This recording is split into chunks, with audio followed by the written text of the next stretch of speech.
Alright, Josh here with a quick video on how to sharpen the blades of your Blendtec blender. So I have two carafes here. Well, right now here's just one. Here's the 96-ounce carafe, and the other one is the 64-ounce carafe that comes with the blender. I bought this one extra because I wanted to have two carafes, and I wanted the bigger one. And it also has a bigger 4-inch blade. So the problem with the carafe, with these Blendtec blenders, is that the blades, I don't know if you'll be able to see it on film, but the blades on these blenders are quite dull. In fact, you can see a flat edge on it, and on my 64-ounce carafe, the blade is almost as thick. The cutting edge of the blade is almost as thick as the dull edge, which is really bad. So basically, that just means that it beats up your food instead of cuts it.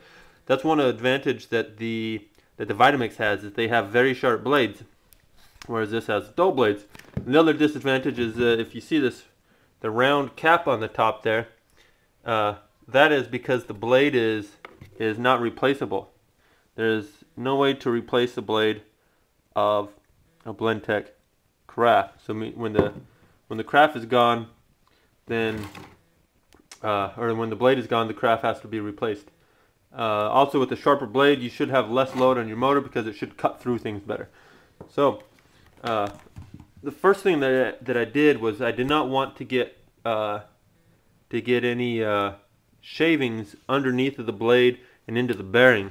So you can see it here. It's sealed pretty well on both sides, but I still didn't want to have anything in there. So I packed it with moist paper towels, and I made sure to cover up all of the bearing area.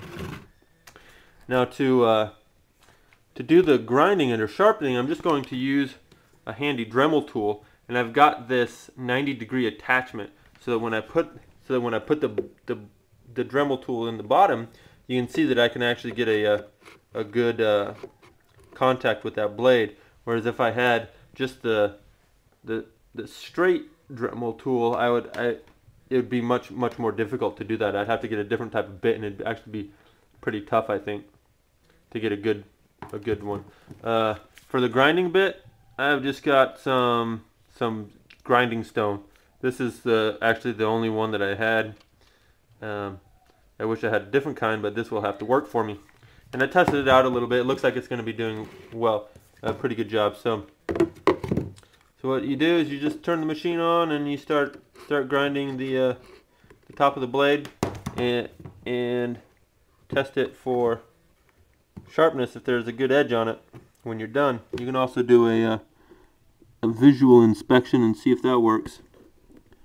But otherwise, that's about it. So I think this may void your warranty, or the warranty for the craft at least. I don't know if there is one. Maybe 1,000 usage or 1-year warranty or something like that. But you've been warned. So do this at your own caution. But I think that you'll be satisfied with the results when you are done.